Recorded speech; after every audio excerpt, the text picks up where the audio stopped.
Let me start by thanking you all for being here. I look around this table and I've worked with, excluding the cabinet and administration officials, I've worked with some of you for a long, long time. All the police organizations represented here have been my friends and allies for over 35 years.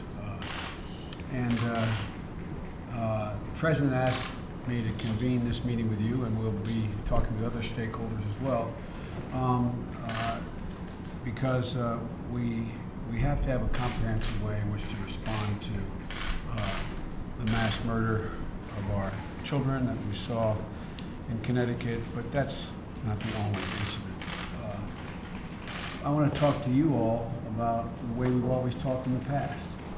We sat down, we were writing the crime bill years ago, and everybody thought that was just an exercise to reach out and pretend we cared about what you thought.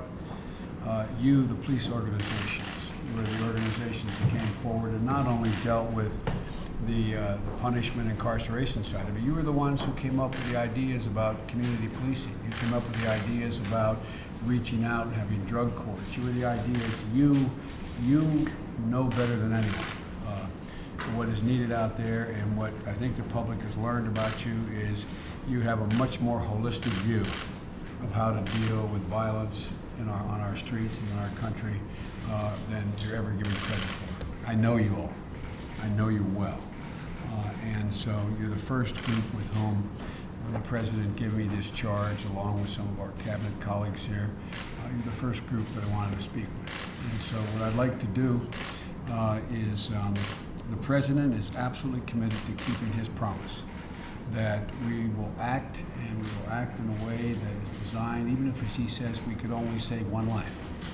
We have to take action.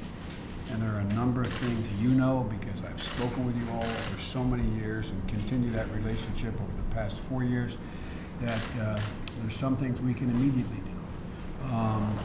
We're going to need your help.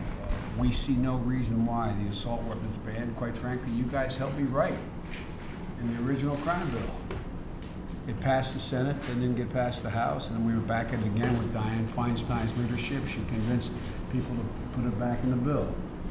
You know, we've worked in everything from cop killer bullets to the type of weapons that shoot you off the street, and a whole lot else.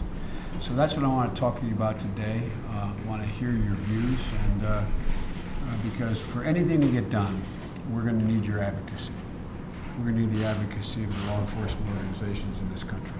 And so with that, I'd like to disinvite the press out of the room. We're going to have a frank discussion.